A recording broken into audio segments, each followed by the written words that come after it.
कंपनीची जी cabin mat floor असतो ना, त्याचं एक वैशिष्ट्य जर असं लोकांना वाटतं एवढं कॉस्टली काय बाबा, एवढी महाग काय, तर आपण प्रत्येक वर्षाला बदलू असं पण म्हणणारे काही लोक आहेत.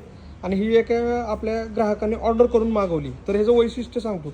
आता किंमत तशी बघायला गेलं तर ह्याची महाग आहे, 7,798 रुपये किंमत आहे. तर आपल्याकडे मिळणार फक्त तुम्हाला 6,130 रुपयालाच. पण ही महाग काय, तर लक्षात घ्या की कॅबिनमध्ये तुम्हाला खालून येणारी जी गरमी हीट रेसिस्टन्स सारखं काम करतं बघा. ह्या मॅटिंगला ही जी हे असं जे डिझाईन आहे, ठीक आहे, ह्या मटेरियलमुळे जी वरती हीट आहे तुम्हाला कमी जाणवणार. आणि तुम्ही दुसरी मॅटिंग टाकून बघा, ते तुम्हाला खालून गरम फील होणार. तर हा एक फरक ह्याच्यामध्ये जाणवतो. आणि जाडी बघा, एकदा टाकणं, जाडी, लवचिकपणा, एकदा टाकलं की टेन्शन नाही. आहे आपल्याकडे अवेलेबल आहे. आणि येण्या अगोदर प्लीज फोन करा, कारण की ही ऑर्डर करून मागवलेली आहे. ह्यांना गेल्यानंतर तुम्हाला पण मिळेल, पण त्यासाठी 2-3 दिवस लागतील. आपल्याकडे मिळेल फक्त आणि फक्त 6,130 रुपयाला.